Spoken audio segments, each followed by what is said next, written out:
Are we live?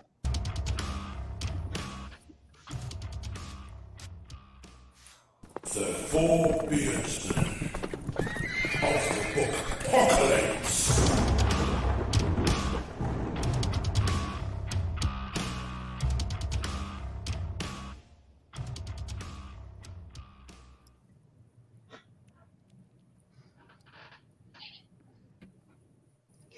Hello. Welcome. We did it. We're live. Amazing. We are live. That intro is awesome. I'm jealous. Hello, everyone. Welcome to, well, it's not Halloween. That was yesterday, but it's still Halloween with the Beardsmen.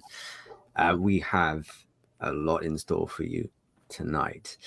I think we go straight to the reveals of our mystery guests. Do you want to do Slipknot guy or the one who we can kind of see his face and know who he is anyway? I was going to say, we know who he is. Okay. Our mystery guest, or not so mystery guest.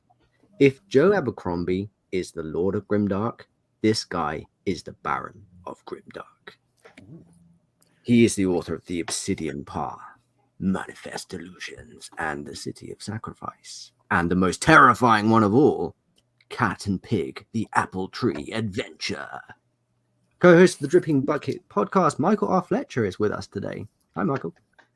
Hey, thanks for having me here. You Thanks for joining us. humans. Oh my God. This wig is really fucking hot. Don't bail yet. All right. I feel like DBA, you should reveal yourself before you suffocate. I'm bailing. Yeah. Semi-bail. Yeah. I almost don't want to do the next reveal just to see if we can make him wear that mask for the entire stream. Looks comfy. We have no Matt today. Matt is in the middle of a crazy schedule. A couple of little interviews. Just little No level. tiny couple of May have authors heard no of. one's really ever heard of. You know, what? James Wynn, was it earlier today? So yes, filling in for Matt is mystery guest number 2. Fittingly for Halloween, his home is already full of snakes and spiders. He is the wonder from down under. Charlie, you call that a knife? Cavendish. Hey. Hey everybody, thanks for having me. Well, great to be not quite a beardsman, but we'll come with maybe the 5 o'clock shadows more appropriate. So, Honorary. honorary, yes, very. End of the stream. And hey, and to the guys in the chat, yes, I was here already, but nice to be here. You have been deceived. Yes, I've been wanting to say I've been having to keep quiet about this for so long. It's like so it was very exciting to join you guys and have a chat and help out. But yeah, we'll be talking all things spooky tonight. But any burning questions, as always, drop them in the chat, send them to us on social media, or just stop us in the street.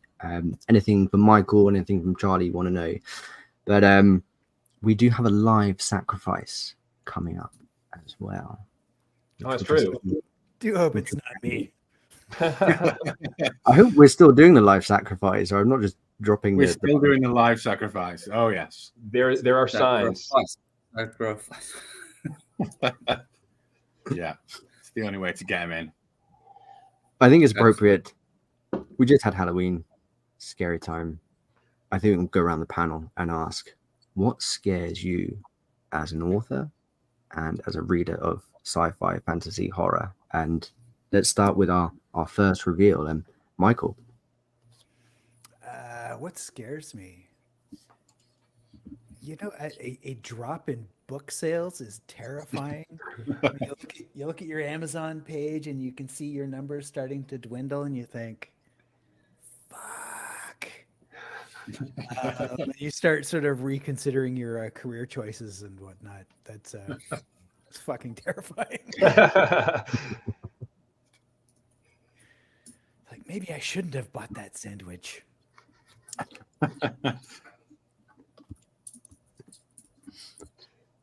Charlie, you're the new guy. What scares you? Apart from this, You're doing great. Thank you. Oh, what scares me? Well, but apart from all the creepy crawlies that do live in my neck of the woods, I think it's the sharks that worry me the most. It's like I can handle the snakes and the spiders, but it's like I'd like to think we have an agreement. I don't come into your turf and mess with you, and we can admire each other from a distance. I think until you've been swimming in the beach, and a lot of the beaches in Australia have shark alarms, like a siren that goes, and that's your signal to get out of the water. That's when you learn that you can walk on water. That's that gets the heart rate up for sure. What else scares me? Not reading all the books I want. That terrifies me because there's so many great ones out there. I think I'm never going to get to it. Other than that, not too much. I mean, any other book-wise, anything that sort of, I suppose, threatens family or something like that as a burn, that's quite a scary sort of concept, to those loved ones. But other than that, I try to keep reasonably scare-free if I can help it. So. Me too. David. Yeah, I notice if I'm getting too scared, I must be too sober. Kidding, but as a writer, what scares me is technical difficulties and the threat of work being lost. Might be my as lame of a fear as that is. It's struck before, and it's a bad one. What scares me as not a writer? That's a good question. I went through a haunted house not long ago, I guess two or three nights ago, and I observed this about myself. I knew they were all actors. I knew I was in no danger, but I turn into a kind of squealing mess whenever I'm in a haunted. Like if the vibe is good and effective, then I start just like I was holding the shirt of my buddy in front of me. And that's when I realized I'm a perfect person to go through haunted houses. They get me every time. I don't know if that's fear or if it's just skittish. I don't know. Are even haunted houses a thing over here, like in the UK, DB? If they're not, they should be. Y'all have castles. We do have them, but they're playing at it, I think, aren't they? It's always a little bit lame. I'll tell you this. So down here we have haunted trails or like hay rides through the woods, and it's good. And there's always some rednecks with a chainsaw. By and large, they take the chain off, so it's just a lot of noise, and it's enough to make you run, no matter who you are. Now I'm thinking about actually part of it. Are they part of it, or they just happen to be there anyway? Who knows? You never know. They're all wearing overalls, which could go either way. But I'm thinking chainsaws in a castle. That it's making me think Resident Evil 4 a little bit. But chainsaws in a castle, in a haunted castle, would be a new, especially if it's in a knight in armor with a chainsaw. New kind of horror. Scary. All fantasies all in one go. I did a few years ago. Did a race into like what they call trail racing, through the bush and stuff. And there's this town that you come into, and they have a scarecrow festival. But you got to remember, you're coming into this at 10 o'clock at night. We're running like a huge, 100-kilometer race, and you come in at 10 o'clock at night. It's dark, and there's frigging scarecrows everywhere. You're dehydrated. You're delirious at best anyway. And then they throw that at you. It's like, you bastards. But it gives you a second wind. Yeah, absolutely. Picked up really, really quick through there. That's for sure. Do this sort of thing in Canada as well, Michael, or is this some crazy fairs and stuff? There are haunted houses. Yeah, I haven't been since I was a kid though, so it's a few thousand years ago. They were that harrowing. He hasn't been back. I've done the last haunted trail I did in the woods. One of the guys had made moonshine, and between groups of people coming through, we had a little speaker. We were listening to music, all of us ghouls, just drinking moonshine in the woods in the middle of the night. And it was kind of awesome. But by the end of the night, I don't think we were very scary. We definitely stumbled around real well, and we were warm. It wasn't cold anymore. Yeah. Maybe these zombie actors are just people who've been drinking a bit too much of the shine, stumbling around like zombies. Hey, free labor. They're flammable. Throw fire at them; they'll explode. That could be that's how the apocalypse starts. Too much moonshine. Just too much. There's a story in there somewhere. For sure. Definitely. DB, what scares you? What scares me? Three things. Me personally, my three big fears are again, like Charlie says, apart from like loved ones being in trouble and all the standard stuff. Spiders, huge irrational problem with spiders. It's my only fear that's irrational, to be honest, because the other one is being buried alive, or being kind of like being killed in some kind of way underground where no one will ever find me. Oof. I guess like some kind of horrific incident in a cave where it's just like he left and now he's gone forever. Horrific not having a corpse to find or anything. That's a bit of a one. And I'm not very good at roller coasters and anything like that. I mean, I could throw myself off something pretty scary if I was on purpose and needed to. But the vulgar idea of kind of going through that terror for entertainment is a totally different ballgame for me. So I'm not good in a theme park or anything like that. Yeah. Okay, so we won't invite you to a theme park down in Australia then. So. No, I'll hold everyone's bag in the corner. That's what I do. I was very glad my kids were old enough to go by themselves. It's like, off you go. Yeah. I when I was younger, I was quite a thrill seeker. Did a lot of extreme sports and stuff like that, and I get the appeal, but I don't get the appeal unless you have to go through it. Like just sitting in a little box and being fired around a track is.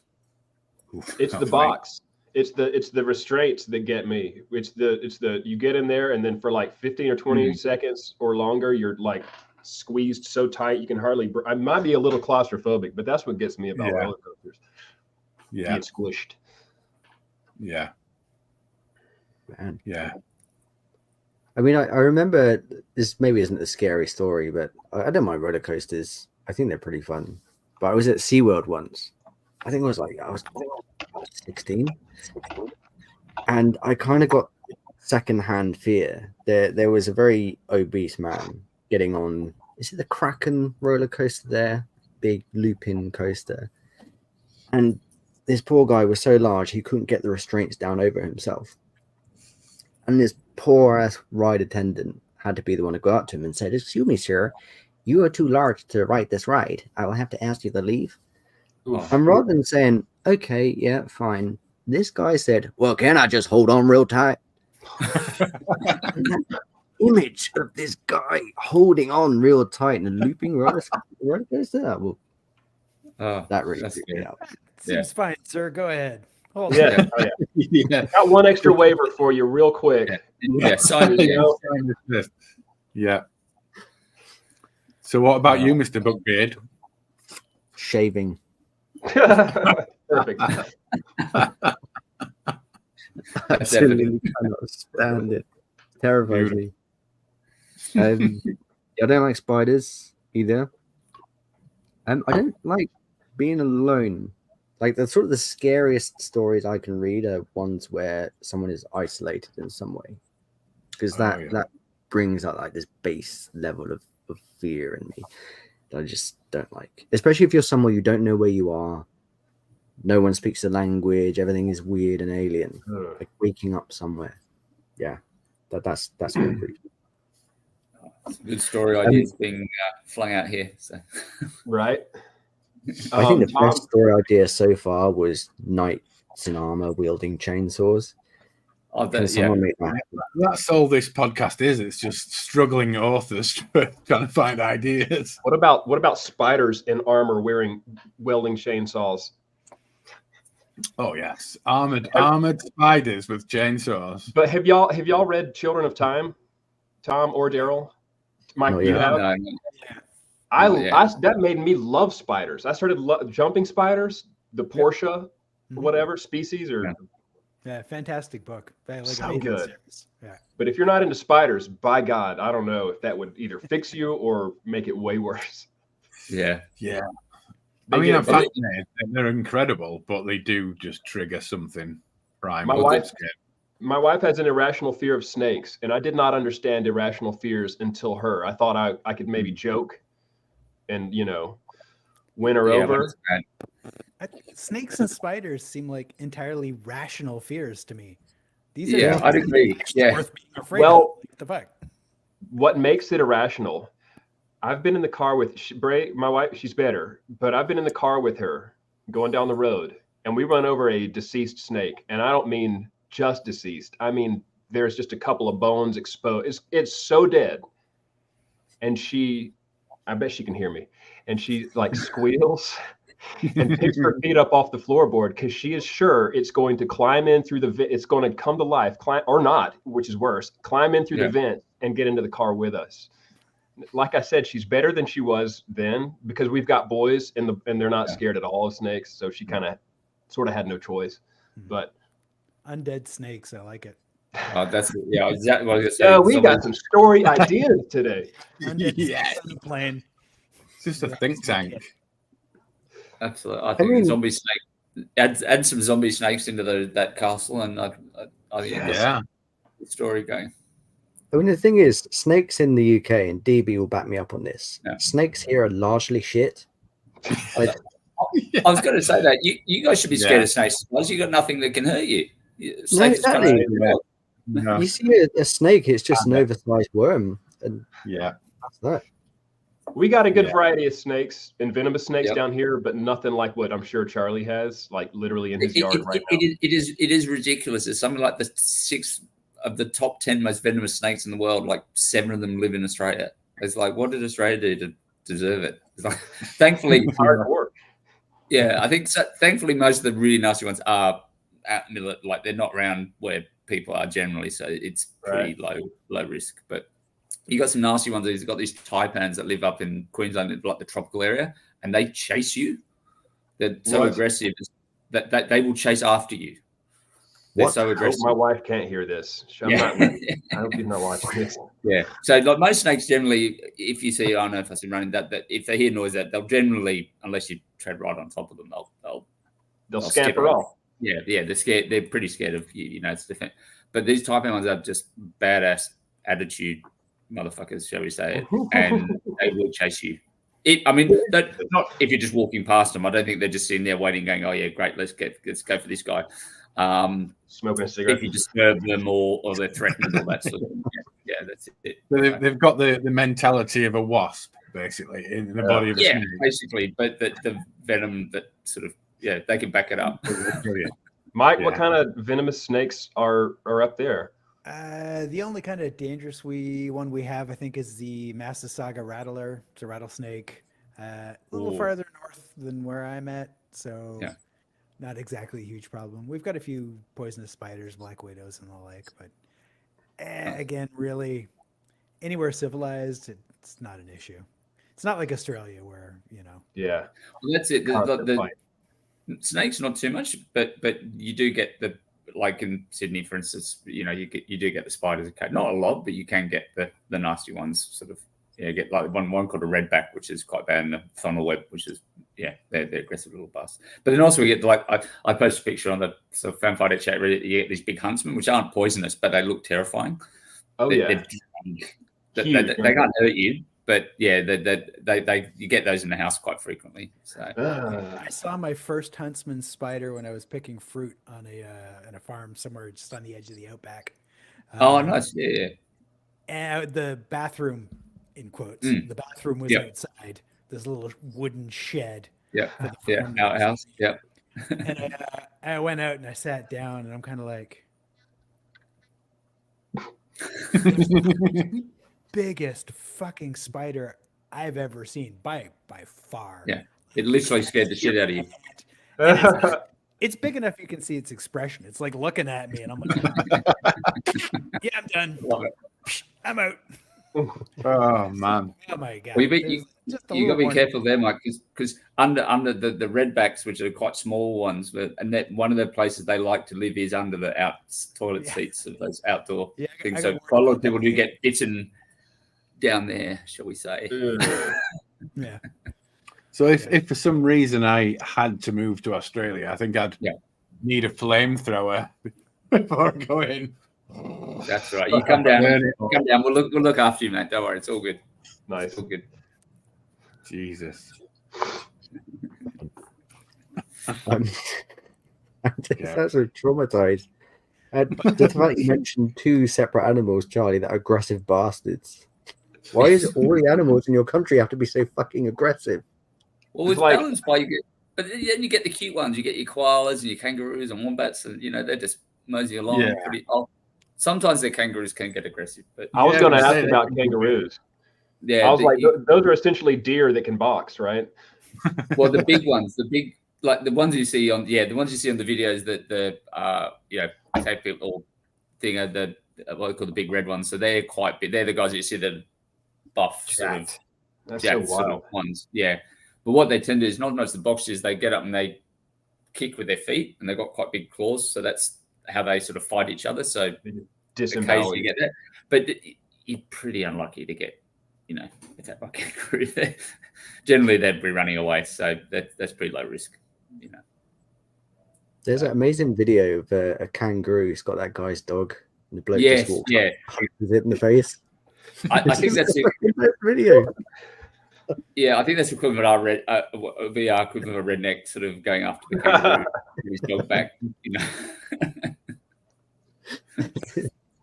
The commentator says something about giving him a boop on the schnoz. Give him a little boop on the schnoz or something. Yeah, well, that's what they say. That's what they say you're meant to do when the sharks come for you. So that's boop on the schnoz. Who knows? Sure, it works. So there was a quite famous surfer. I think where it was in the middle of a competition, and a guy called Mick Fanning, who was just a world champion and stuff like that. And he did exactly that. The shark came around and he whacked it, and he was like, so he already was a cult status there, or before that, but after that, he was just like, this guy's god. I wouldn't be smacking a shark on the nose. I think I don't want to be that close.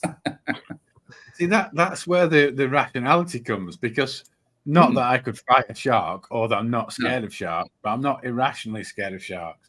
So if some massive grey predatory beast was coming at me, I would be try to beat it in the nose in some way. Yeah. If the equivalent came as a spider, I'd be completely paralyzed and you'd have it way with me. But like again, you just make sure you hang around in a gang where everybody isn't afraid of the same thing, so then somebody can step forward and help. Help spiders. Maybe that's human evolution described right there. Yeah. That's the thing. We don't need to worry about sharks in the UK either. I think the scariest animal I can think of in our country is a cow. They're vicious bastards, cows. You talk about them snakes who chase people down the road. If you go with your cockapoo in the field of cows, death sentence, mate. Are you serious? Nuh-uh. I would believe anything somebody international told me is how excited I am for it to be true. We've gone cow tipping before in the night. We've gone trying to find a cow to, apparently if you push it, it'll fall over while it's asleep. Never managed to make it happen. It's probably bullshit. It's probably like a drop bear. Charlie, do y'all have drop bears down there? Oh yeah, of course. Yeah, they're commonplace. Yeah, hiding in the cities and stuff. Well, what is a drop bear? I always look for a walk outside the house each morning. Are you not familiar with drop bears, Tom? You guys both aren't familiar with drop bears? No. English. I don't even want to spoil it then. Yeah, I think you should go Google that. You got to Google it. You'll have to look it up later. But they're horrifying. So, but on the same page as drop bears, I used to work at a kayaking place where we would shuttle people up to the top to the put in at a river, and then they would get in their kayaks and come down. And a lot of the people coming through had never been out of a city. This is their first time in the woods. They get on the river and they would ask all kinds of questions. They'd be like, does the river loop? and they'd ask, I mean, questions that would blow your mind at the I don't want to say stupidity, that seems mean, but they're just not used to it. And so you could tell them things. We would say, we made up beaver sharks. And it was ridiculous how many people believed us. And I remember I would tell a bus, I'd say, all right, make sure you don't pee in the water because parasites will sense the warmth and they'll swim up you and they'll get in there and they'll lodge. And I said it one time, I didn't think anything of it. And by the time we get to the put-in, somebody in the back is crying because of how scared they were that they're about to get eaten by parasites. And I was like, you should never believe a word I say, please. You do know in the Amazon there are fish that do yeah. that. And that's where I got the inspiration. But not in the Broad River in Georgia. No. There's dirt and there's mud and there's snakes. I don't know. If I was there as a new, I'd be that person, I think. I don't know if you'd be weeping though. Maybe not. Actually, that leads me on to a question I wanted to ask, particularly Michael and you, DB, because you're both authors who implement a lot of fearful elements, horror, grimdark. I feel those are two genres that go closely side by side. In your own writing, where do you draw that inspiration for like the unsettling, the scary? How do you manifest that on the page? Michael, we'll start with you. Manifest, good word. Yeah, man. I don't know. It's not something I think about. At no point do I set out thinking like, oh, I'm going to write something unsettling, or I hope, I want to sort of like, twitch people with fear or anything like that. Really, I have a story in my head, and then after that, I'm just trying to do my best to tell it as accurately as possible without flinching from any ugly bits. And sometimes, the bits get ugly. It's not something I think about, which is probably bad and unhealthy that it comes so easily. But there you go. Is it like a dark ring fence in your brain? You're like, I just don't want to go in there, but I will draw.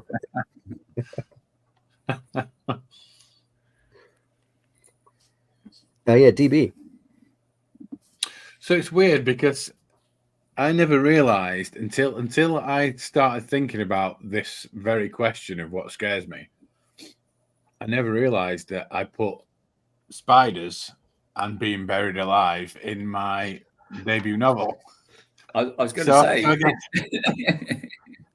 Yeah, I mean, there's no roller coasters in there, but I guess I know the feeling, I know the fear, I know the paralysis, I know the bits that'll tweak me a little bit. So I guess that's why I put them in there, because I want someone to feel the same thing, and they might not, because they might not have the irrational fears that I've got, but at least I can really flesh out what is scary about that stuff. Yeah. So absolutely, my own fear. I guess I need to collect some more fears for the next book. I expect roller coasters in book 2. Yeah, absolutely. Yeah.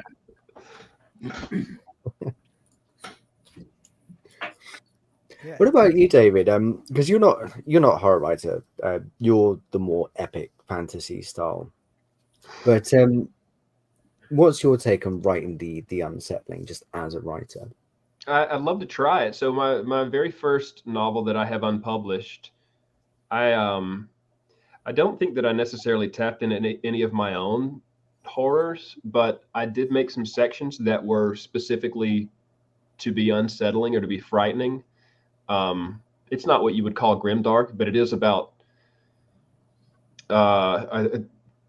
seeing things in the night and then blinking and they're not actually there. I think that might be on that stuff that's in your brain, stuff when your brain lies to you. I feel like that might be an actual kind of thing that unsettles me. There was not to derail, but that's my specialty. There was a movie, The Blair Witch 2. So everybody knows about the Blair Witch. Everybody of a certain age knows about the Blair Witch, documentary style. But 2, and not to spoil it, but it was about some events that happened that as the movie progresses, you come to find out these people unknowingly did these atrocities. And for some reason, that scares me more than It scared me more than the first one. And a lot of people say the second movie was shit, but I thought because of that aspect of it, they kind of go to sleep and they wake up, and they're all kind of just fighting because things aren't quite right. And then they come to find, they start seeing footage of themselves doing this brutalities. But as far, to get back on track, to horrifying things in my own, but I don't think I'm leaning into it. There are some unsettling things and some kind of, body, I don't say body horror, but just, brutal kind of things that do happen. And on my first draft, whenever I'm drafting the first one, I go all out. It's going to have probably twice as many swear words as the finished product. And it's going to be gross. Things are going to be grosser until somebody says, this feels excessive or whatever. Body horror might be, making people kind of go like, oh, that might be a horrifying thing that I try to tap into. I think, particularly in that grimdark genre, I feel like I've never tried to write that. I write Sky Pirates and Weird Westerns. That's my niche. That's my thing. I'm comfortable there, but it's not scary per se. But grimdark for me, if you're not careful, it can go from unsettling, unpleasant, scary, just to plain horrible for horrible's sake. Yeah. How do you avoid crossing over that boundary? Like, do you find it is a challenge when Michael DB, you're writing in that genre? No, not really. I might be like the most thoughtless writer on the planet. That's not something I take into account. It's not something I think about. I'm never writing for shock value. It's always about the story. It's always about the characters. And I think when that's your goal, that kind of keeps you, hopefully, out of the sort of like schlocky, torture porn kind of category. Just because they're, even when shit gets really bad and really ugly, it's for a reason. It is always serving the story. There's a reason it happened, and it makes sense to the plot. And if it doesn't make sense to the plot, then it shouldn't be in there. Yeah. Yeah, makes sense. Yeah, I mean, as I said, my radio goes to tomorrow at the moment, which I'm thoroughly enjoying, and some of the premises there is, terrifying what humanity is doing to humanity, but it fits in the story. It's not sort of, you can tell it's not just been thrown in there for, we're going to be mean to these people, or it's horrible to kids, or whatever it might be. It's like it's part of that where the world's got to, which in itself is horrifying, I suppose. And that opening scene, without spoilers, it kind of breaks the character and it sets him up for the rest of the novel. Absolutely, I mean, he's reeling and he's trying to recover from that. Yeah, absolutely, and you can feel that trauma just kind of travels through at least the point so far I've got, and I can't imagine. I don't think he's going to feel better anytime soon. Surely it will. Therapy is the next step. Ending, everyone will hug it out. As they always do in your books. That'd be so disappointing. Look, there might be a scene where I got into a little bit of author wish fulfillment. I don't want to, not necessarily torture porn, but there was a character named Mort who meets another character named Bravinci. Not to get spoilerish, but it doesn't end well for Mort, and the details between the beginning and the end of the scene. I guess I kind of wanted to punish. I wanted to punish Mort a little for his actions, and so wish fulfillment may have gone a little above story necessity or even character necessity for that one bit. But then that's still got purpose. There's still a purpose behind that punishment. Yeah, it does. Oh, there's absolutely, for sure. I think that's the thing. Yeah. I mean, I never set out to write anything particularly dark. The story went dark because it went dark. It was never like, make sure this is dark as possible, and everyone weeping when they read it. Needs more blood. I mean, if anything, I was quite. I was unsure whether Callison Crow would even qualify as grimdark because it's quite light in a lot of places. It's got some dark little shadows as well. Yeah, but it's also a little bit fun adventure at points as well. So I certainly didn't mean to go right. Let's make sure I can put myself in the Grimdark Hall of Fame by chopping that off or doing that. But I think readers would see through that. And I've been the non-author voice, but I think you can tell if, as back to what Michael was saying earlier, if it's part of the story and it's genuinely driving it and into it, that's where people enjoy it. If it's just been thrown in for shock and value, then it's like, it's probably not going to do. Yeah, people might still read it, but it's not going to sort of grip people or sort of get their imagination. If it's, I think, you can tell if that's genuine. Charlie, not to ask you to name any names, especially if it's anybody present, but would you say you've read any books that leapt out to you as like, okay, they're trying, that's a little too much there? Yeah, I can't remember anything else, but I read a while ago, it was a Star Wars story that was basically with zombies. So it was zombie stormtroopers. I know the one. Yeah. Whoa. And I thought, ooh, that went off my head, and I went, I read it, it was a bit sort of, yeah, okay. It wasn't really. It was a little bit pointless, wasn't it? It was. It wasn't really any real I guess point to it. It was just someone had gone, zombie stormtroopers. And then that's a Stephen King kind of thing. I bet it didn't hurt their accuracy though. No, but then if you look, as I said, as a comparison to something else, the book I read earlier this year was the Undead Samurai, which was Baptiste. Great book. It as a story, it stood up on its own. It just the benefit was there was Undead Samurai, which is a fantastic story, well written. It was sort of Rogue One-esque sort of band of people. You think it's not going to end well here, awesome. but it worked well. Yeah, I think the thing with Undead Samurai, like that's legit one of my favorite reads of the year because it was so unexpectedly good. Like the whole premise is Undead Samurai. You think this is going to be shitty grindhouse Tarantino style horror, not going to be very good, but it's excellent.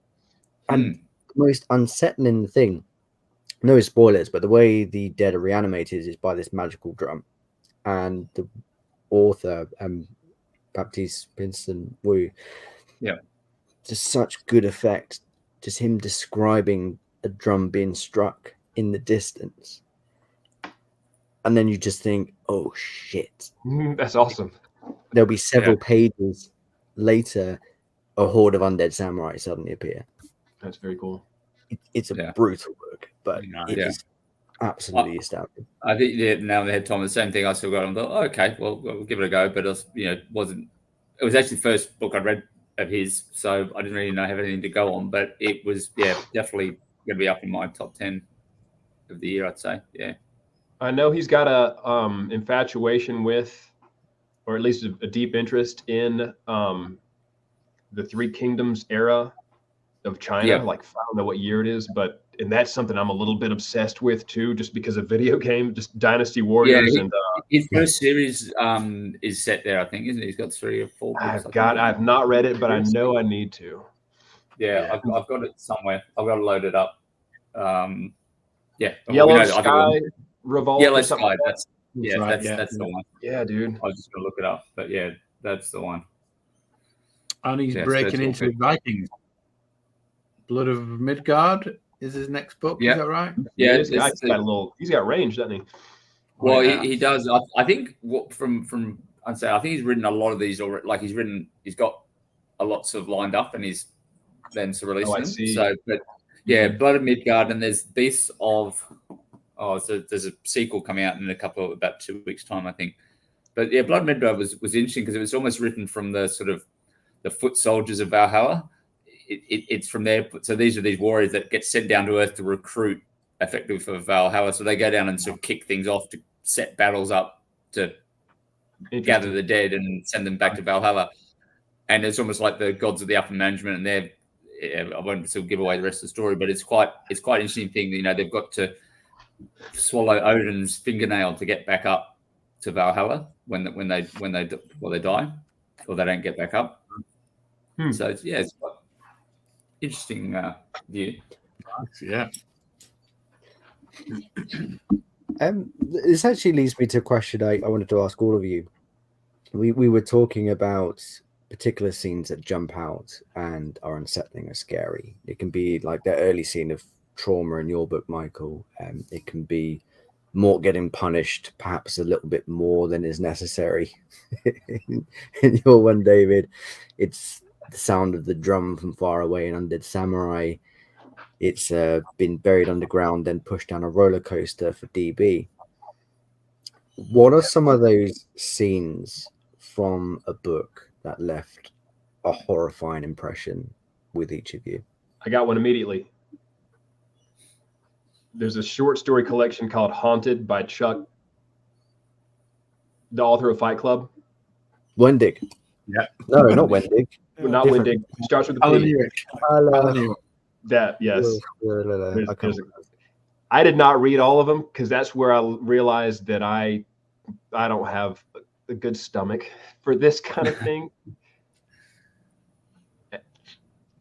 Essentially, there's a situation with a kid who, it's such a fucked up situation. I don't even want to bring it up. Is it Guts with the swimming pool? Perhaps? Yes. Oh God. I'm not over it. It's called, is it called Guts? It's called Guts, isn't it? Yeah. That one let me know how shallow my constitution actually is, for real. Essentially, a person gets stuck at the bottom of the pool, and the filter has his intestines, and he doesn't realize it because our intestines don't have the same nerve endings that our skin does until he looks down and he sees it, and then he's like, "Okay, choice time to make a choice." It's like that. It's like that dude, the real life one, that hiker had to cut his own arm off. Leg. Yeah. Arm off. Yes, that's it. Yeah. James Franco. Yeah. Yes. Played him in a movie. Yeah. Committed the method acting with James Franco. Yeah. That's even more terrifying because you realize that actually happened. It's like,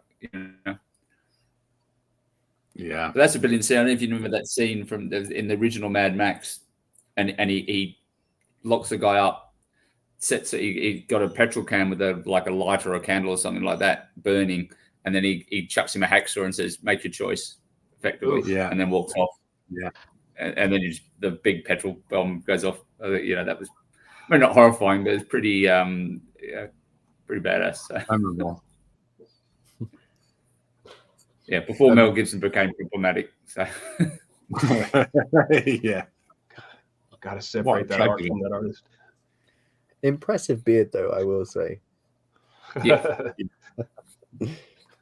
The thing about that Gut story, if you ever want a crash course in descriptive writing, read that story. That's what I'm going to say. Is it good? Because I have many people have mentioned that story. Is it good, or is it just gratuitously horrendous? What's your idea of good? Is it so? Chuck will tell you. Do you feel satisfied when you've finished it? I wouldn't read it again, but I won't read it again. Although I've come across it accidentally, and I started reading it, and I was like, "Stop!" I'd rather purge it, honestly.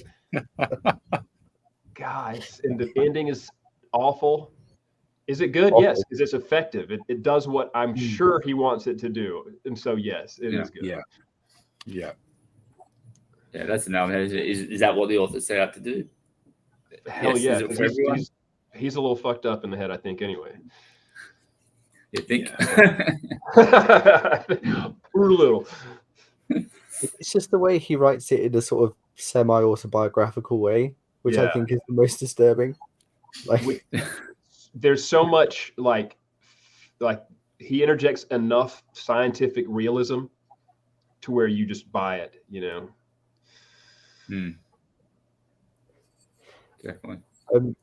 DB, unsettling scenes in books. So I've been recently reading the Five Angels trilogy by Brian Lee Durfee, and it's one of the only the only series that I've ever read in years that need to break from because it's so sick and wrong and evil. I need a bit of a break, and it's gratuitous, but it serves a purpose. But there's a particular scene in that where,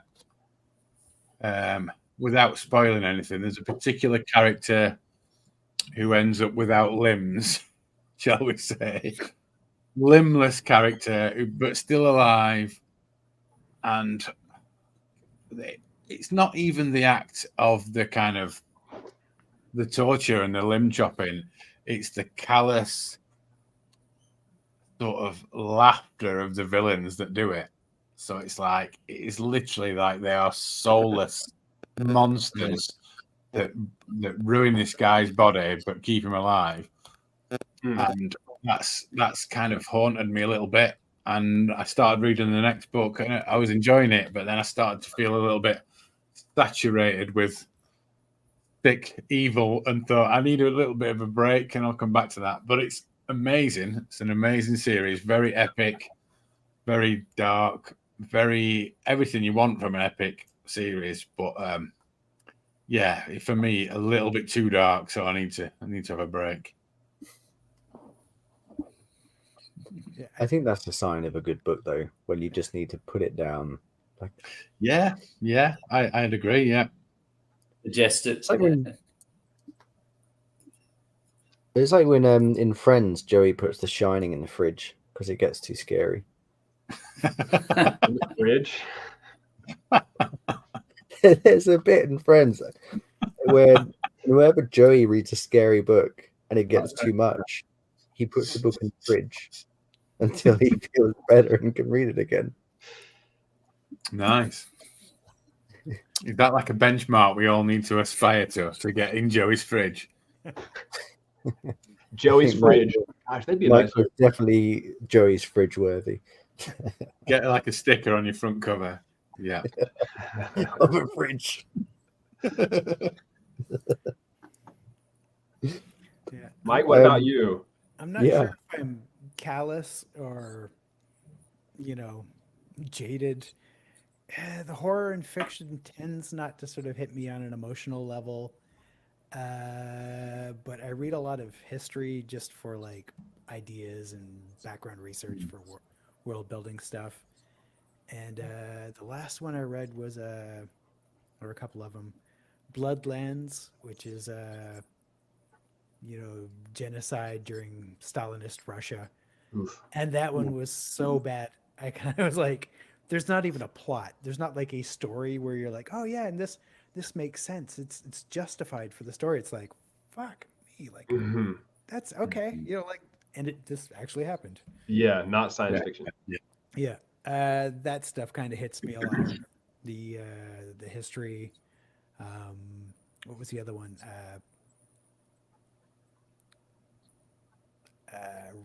Something Rise of the Flower Moon. No, crap. American history. Native Americans. I'm gapping out on the title. Anyway, there was a lot of like very casual horror and torture in there, written in fantastic detail.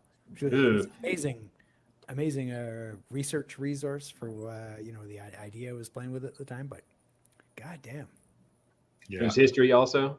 Yeah. Oh yeah.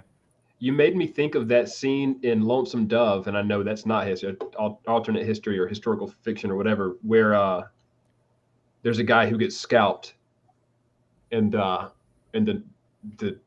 Indians that are doing it could not be more cheerful. Meanwhile, this guy's just not having a good day. Oh yeah. The reports, like people getting partially scalped and the skin sort of pulled back over the top of their head, so it's hanging down behind them. Oh, and Jesus. Then kind of toyed with for a while afterwards. Yeah. They lived for several more days, kind of. And it's like, ow. So yeah, that shit messes me up. Yeah. Look, the toy. Yeah. That makes me think of that part of Children of Time, and I got to, because I know y'all don't like Daryl. You don't like spiders. Where it's from the spider's point of view, and a person has come down to the planet, and the people well, they drew first blood. They shot at the spider, maybe because the spider was, 3 feet across. It was a meter across. But they captured one of the people, and they were trying their hardest to have, to communicate with this person. And so from the spider's point of view, it was like the human, we determined to be female. And I'm paraphrasing and getting it wrong, but she's like, we determined it to be female. And it kept on opening its mouth very wide. And we weren't sure what it was trying to do because they don't communicate by sound. Yeah, and it's implying that she's shrieking for days. She's screaming and starving, and they're prisoner, and they're like, we're not sure what's going on here. Her mouth is real wide, but she's not doing her things like this, like we do to communicate. And so we tried feeding her some of this, and all she did was throw up or whatever.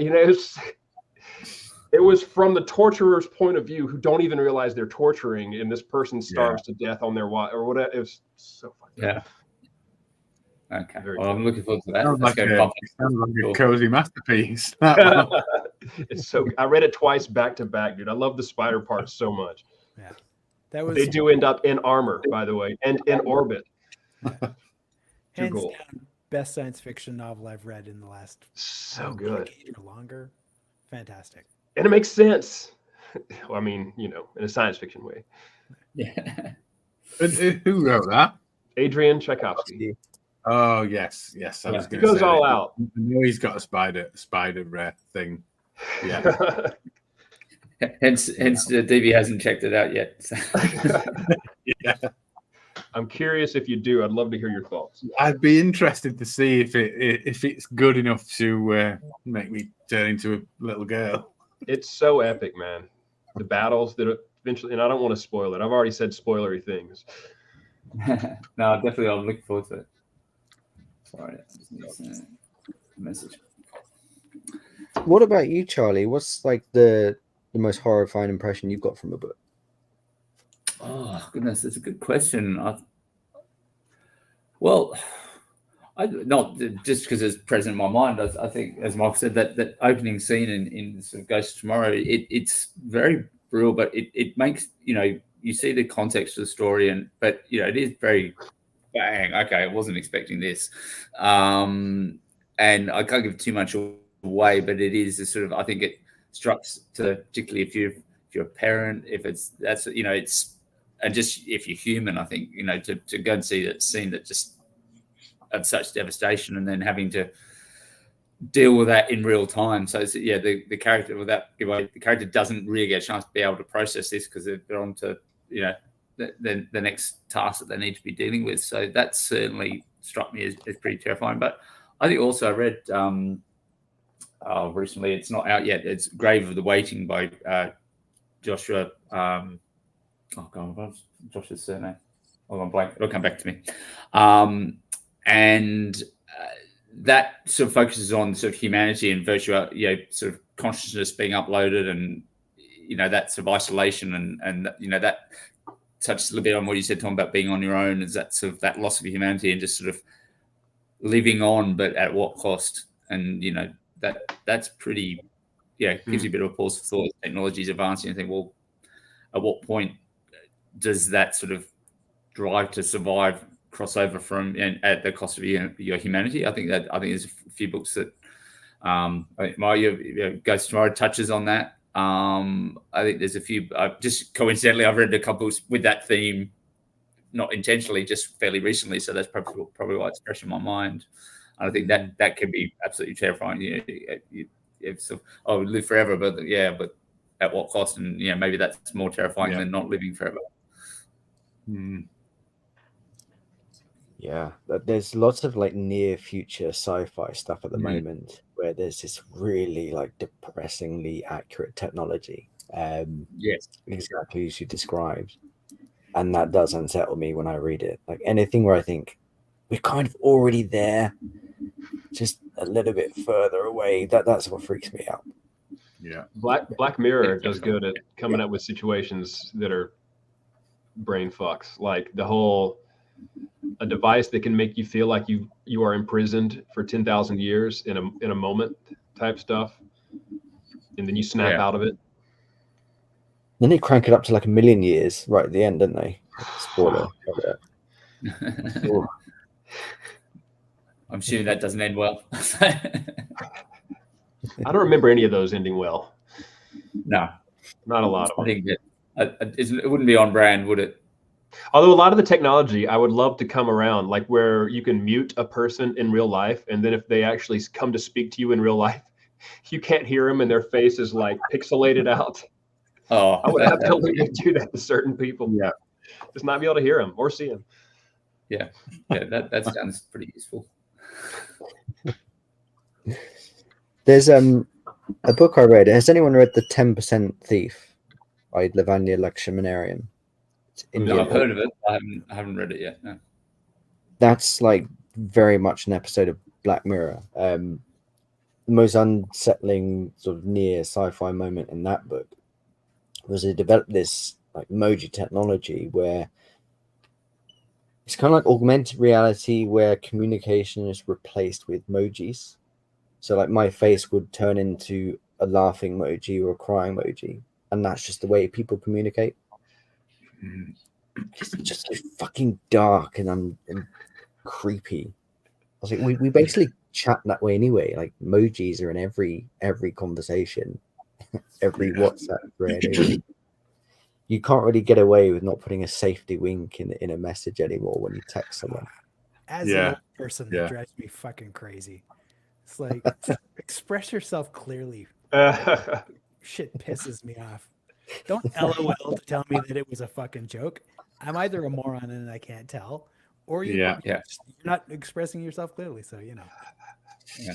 There is a tiny slice of shame when I use emojis, even though I do. I've succumbed, but there is a little bit of shame. It's like this is such a shortcut to your human communication. Yeah. You should be ashamed of yourself, young man. I find it quite fun to misuse them with my kids because it just embarrasses them. So.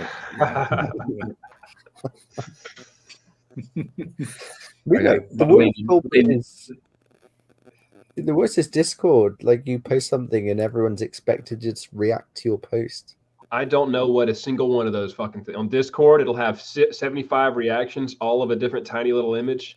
Don't know what a damn one of those. That's one reason I'm scared of Discord, because I don't know what the hell I'm looking at. What are all these things? Discord is fucking terrifying. Yeah, it's big. On any platform that offers a black heart as an emoji or reaction, that is the only one I ever use. Nice. Why isn't that not a surprise? There's a couple of them do, and it's like, it's all you're getting. Yeah. Forget the like button. When you how I use my social media. Take from this what you will. Yeah.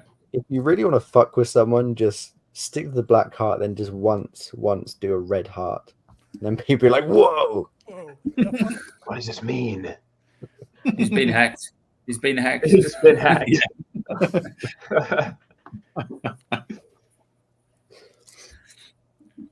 Definitely. Just before we move on to the live sacrifice, it's popped into my head because Michael, you said there's a lot of things when you read them. I'm sort of paraphrasing you here. That don't affect you, and I'm wondering, do you guys feel that reading isn't the right medium for horror? Is it more effective when it's visual, like in a film, or am I completely incorrect in saying that?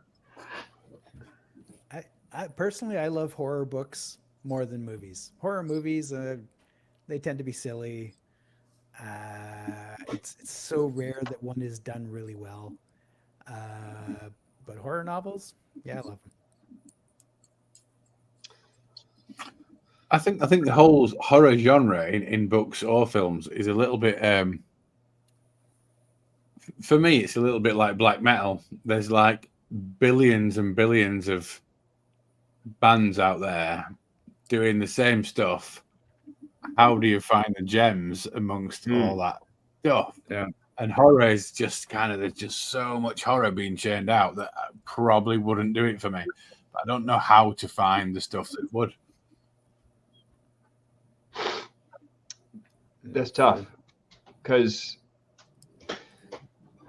I'm thinking about the earliest like scary book. Oh gosh, speaking of scary, horrifying things. Kenny, what are you doing with those scissors? You trying to open a meat? You got Running up and downstairs.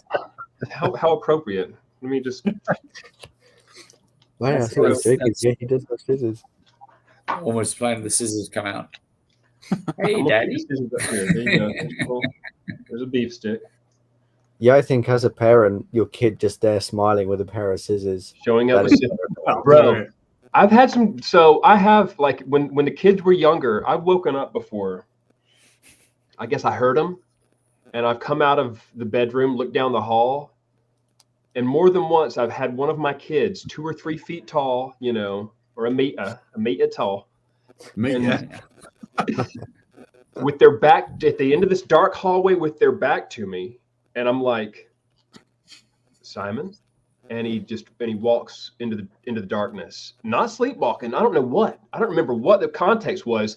And I remember when this happened, last time it happened, I said, Simon, and he disappears into the darkness, and chills just rode all over me from head to toe. And I almost just went back in the room and shut the door. But obviously I had to see what's going on. Row. What was going on? I don't remember. I I think he had to use the bathroom, but it was Oh. dark and he was a little confused. And so he was like, where's my pair? I mean, pitch black house. I'm almost getting chills thinking the imagery was perfect. Like right at the end of the hall, just with his back to me, like I'm like Blair Witch, not to reference that again. Okay. As far as serious answer, which one is scarier, movies or books? Which one has better potential? That's a tough question. Knowing I don't read a ton of horror and I don't watch a ton of horror because as I mentioned earlier, I don't know if my imagination is just wrong for it, but as soon as a movie makes a scary noise, if I'm by myself, I'm out. I just tap out. I'll turn it off and turn on a cartoon. I'll turn on Ninja Turtles. The movie The Ring, when it came out, I saw it in theaters. I was definitely 20-something years old. I slept with the lights on in my room for the next week because of that movie. I know I'm soft. I realize what I'm admitting here.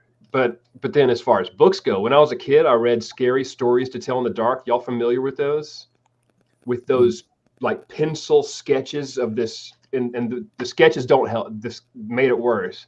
But it's just scary stories for kids with bad endings or, you know, horror endings. Those horrified me.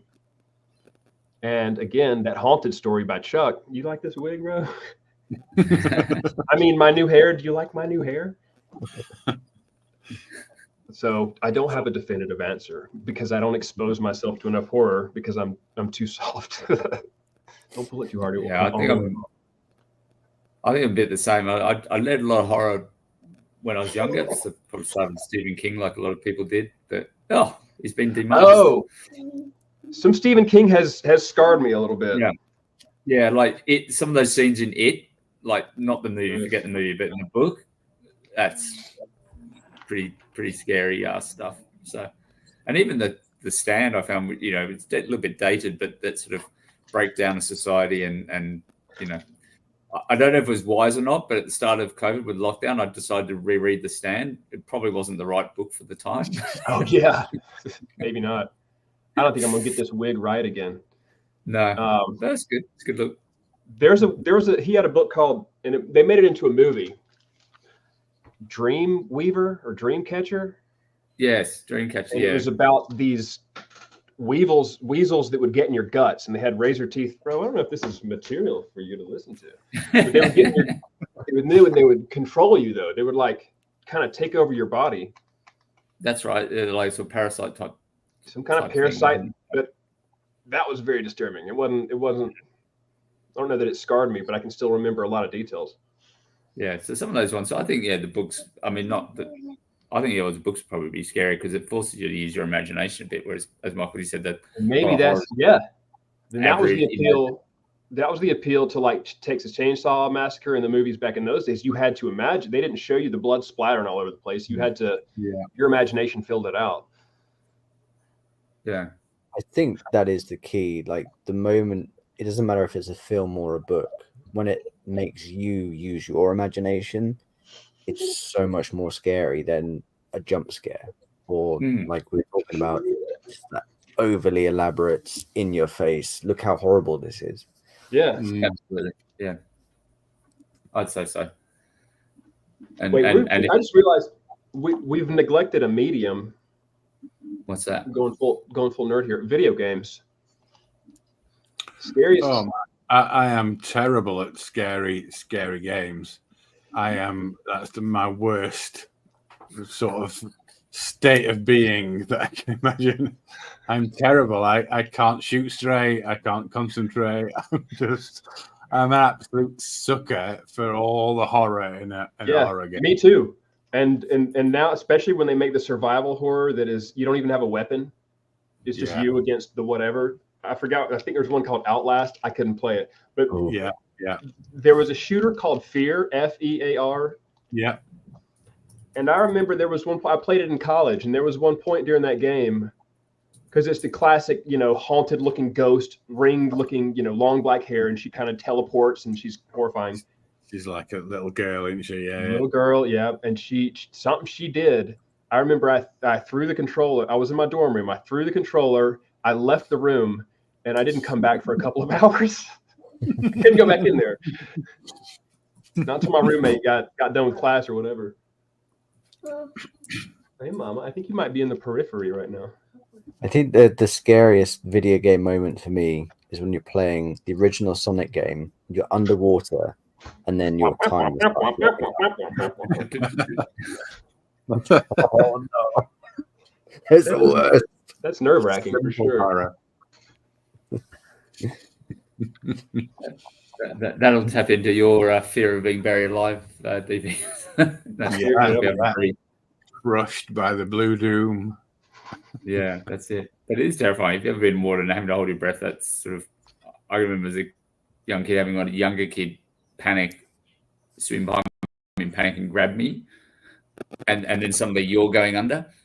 And I was only probably 13, 14 myself, and I was a sibling of one of the kids, and you sort of that only a microsecond because thankfully,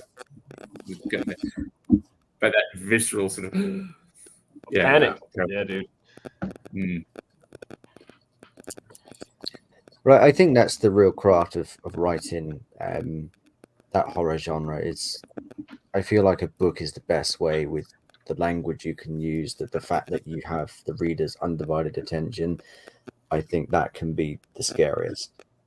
I think film can be more visually striking because you're seeing it happen, but I feel like a book makes you think more. Yeah. And one of the most disturbing and unsettling, it will never leave my psyche ever. Have any of you read the Wind Up Bird Chronicle by Murakami? No. Okay. It's a wonderful book. Like the entire book, essentially, there's not very much happens, especially in the first act. It's a guy going about his daily life, but the writing is incredible. Everything is interesting, even though nothing is happening. So there's a section where he meets an old military guy, and we just get this military guy's story, and he was out in the desert, and he has to watch as his lieutenant is tied to a post and then flayed alive by Mongolians. And like the detail and like the description of the sounds the guy makes, and oh my goodness, it was one of the most amazing passages of writing I've read in my life. But it's still really, really like creeps me out and freaks me out now just to think about it.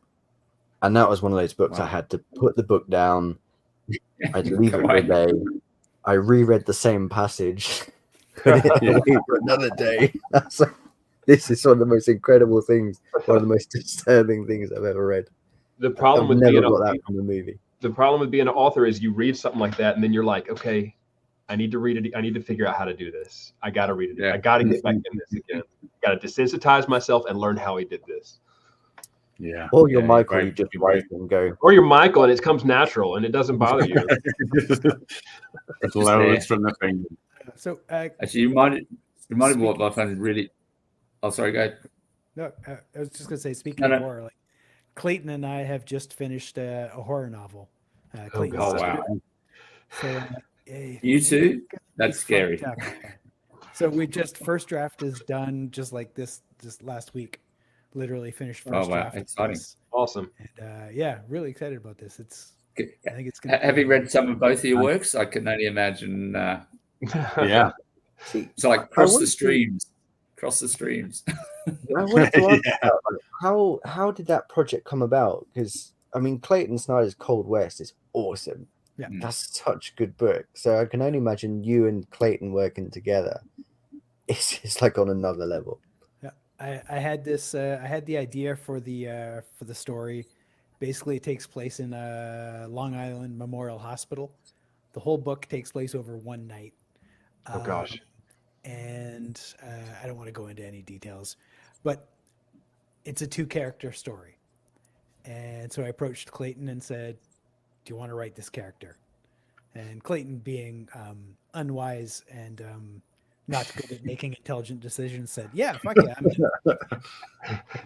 in." And that was it. So you literally had a character each Yep. and a plot, and you went for it. Yep. We We'll look forward started. to that. I'm not a planner kind of writer. We started. We had no idea how it was going to end until we hit about the, like 80% mark. Then it was like, oh wait, I think I see where this is going, and then we could sort of write towards that ending. But yeah, it's really fucked up. Excellent. And was it Well, coming we'll out look at next that. year? Next month. Yeah, no, I think we're gonna shop it. We're gonna send it to my agent once it's like polished and ready. So if he likes it, it'll get shopped, and then if no one picks it up, we'll self-publish it, because why the hell not? Why not? Oh, Lucky you. Is Tom- it just me though, or is the concept of you two writing an actual horror, like an actual setting out to make some horror, a terrifying prospect? Hopefully, I think Clayton's much scarier than I am. I don't know. I go more I for don't know. this. I'm trying to find like a creeping dread kind of thing, and Clayton is just completely insane. Yeah. Like that Cold West, that comes naturally to him. Dadgum, I have not read Cold West. I've heard so many good things. It's really good, yeah. I'm the same, but I did read Blackthorn last year, I think, that Clayton wrote, and that I was I thought then I thought and then we had Storm Beneath the Wells, and I thought there's some bug crossover here between you guys. I think, but that was excellent as well. So we look forward to picking that one up for sure. Tom, you made me think of another really disturbing scene when you were talking about the flaying, and it's in Shogun. Early on, there's a guy, the boiling scene. Yeah, I haven't seen it, but I read it. I remember when I read that, and I read that when I was about 15. The first time I read that book. The show takes it easy on you, Yeah. The book is so much worse. Yeah. Ugh. Yeah, I can remember that. I probably read that over 30 years ago now, and I still remember it. Yeah, it was real fucked up. Simmer. But those same things that stick in your mind is like, you talk about books, but I think I was thinking back of like TV shows, that the Weeping Angels in Doctor Who. I don't know if you've seen that. Yeah. And that is terrifying. Those statues that, effectively it's a statue that can only move when you're not looking at it. And there's these aliens, so they operate in a different wavelength. And so when you're not looking at it, and then sort of don't blink, because if you blink, and then the next shot they get closer and closer and closer. I just read that, so I watched that sometime. Then I was out running, and it was quite a cold, misty morning, and I thought, oh God, no, don't think about it. Don't think about it. But it goes back to your imagination, I suppose. I think that's how Slender Man is, or was, whenever he was big. He was the type that doesn't move unless you're not looking at him, maybe. No, if you look at him, you die. I don't know. Oh, okay. Yeah. This is kind of worse. As long as you're looking at them, they can't move. But the minute you're not looking at them, they can. That's like the ghosts on Super Mario 3. They're not quite as scary. They're very silly. They're a little more silly and comical. not going to Actually, throttle you. scary film was It Follows. Did anyone see that one? Oh, I've not seen it, but I know the premise. That was freaking freaky. So you pass on this curse by sexually transmitted curse, and it's followed by it, and it can take any form of anyone, but it always just walks at the same steady pace towards you, wherever you are in the world. Ugh. Ugh. I like that. It's very simple, but very good. Yeah, nice. But and that's the original concept of zombies, isn't it? I'm kind of against the new age fast zombies. It was always about slow, but it's coming. No matter how slow it is, it's coming. Yeah. The dread. We were talking about creepy things and things that leave a lasting, unsettling impression upon you, and we have teased a live sacrifice in this episode. I think it's time. Is it time for the live sacrifice? Okay. It's time for the live sacrifice. So I've queued up some very, very primal music. Yeah. Is that audible? No, I think it's being cancelled. World War Z asks. Oh yeah, so yeah, slow zombies. There's a couple of scenes in that. I've not read the book, but that when those sort of tired of zombies come up, I think when they're in Jerusalem or something like that, and they haven't worked out that the noise attracts them, and people are dancing and celebrating, and just see this tide of death just coming towards you. It's very cool. The book and the movie are almost completely unrelated. I heard that. Yeah, the book is fantastic. Yes, it is. The book is fantastic. The movie had Brad Pitt. Yeah, Levy just qualified, not the movie. I think it's the same author. Yeah. Oh, okay. Yeah. Awesome book. Survival Guide. Yeah, sounds good. Oh, I like the L'Oreal flick there, Dave. Do you like that, bro? Yeah. I think I'm getting the hang of this.